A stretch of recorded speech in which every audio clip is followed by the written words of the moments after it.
cab ayuu islahaa waa lagu dhifan gaadhay geedka ayuu jeeday naf ayaa ugu orod weyn halistu taa un maahina markiiba dhinaca ayaa laga raaciyay hareeraha ayaa loo marayaa biyahan ayuu orod ku jeedaya xataa wixii ku jiray afka ayuu ku qaatay kuwani way u soo wareegeen hadda uu badbaaday isla markani waxaad moodaa in raganimadiisa lagu canaananayo maxaad noogu qaban weyday sidoo kaaga farabaxay amaba inay qaadi kari lahayn inuu ka farabaxay isla saacadibadeedkan hadda inuu raali galiyay u badan tahay waa loo wada fadhiistay isagoo raganimadiisa ayuu muujinayaa kabadar oo dibdal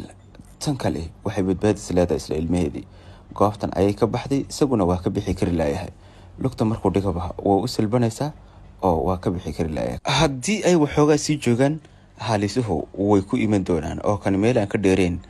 ayuu gurxamayaa kuwan kale sidoo kale way ka dili karayaan oo uma daahayaan haddii ay helaan kana waa dilaaga xaqiiqiga ah oo goob aan ka dheereen isaguna fadhiya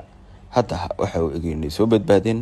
soo guuleysteen nin itaal ku faanana Israa'iil madaya haddaad maqli jirtay waa tan iyadii oo 10 biyaha ayaa lagu muquurayaa hoosna waa loola dhaadhacay naf xaraare awgeed ayuu dibadda ugu soo booday libaax qoyida waa la moodaadiina waa tan oo iyadii oo runa kii wala sii daayay kii kalena hoos ayaa loola dhaadhacayaa naf xaraare baxa ayuu isleeyahay waa la wataa kaas oo lugaha ayaa la jiidanayaa kana carar ayuu isleeyahay oo dhaka kale ayuu u baxayaa xaalka ayaa ku adag kii kale kana waa soo baxay oo ma badbaadin karo ninba goob ku lab kan biyaha isaguna dibadda ku lab oo libaax ku ah waa libaaxba kayntiisii waxa helay ninka awood badan waxayna ugu tageen meesha uu ku laba hadaba tanna iyadoo 10 waxay si toos ah uga dhacdaa isla goobaha ku noolahay nin loo awood sheegtay oo la silciyay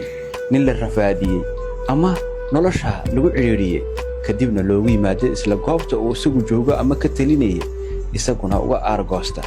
sida kani oo kale muusoo joogtay qisacaynkan oo kale ah mase aargoosan lahayd ninka ugu yimiday isla goobta aad adigu ku labtahay kuguna silciyay goobta uu isagu ku laba maxaad ka heli lahayd madcafin lahayd mise sida kan oo kale ayaad uga aargoosan lahayd nala wadaag oo noogu reeb isla falcelintaada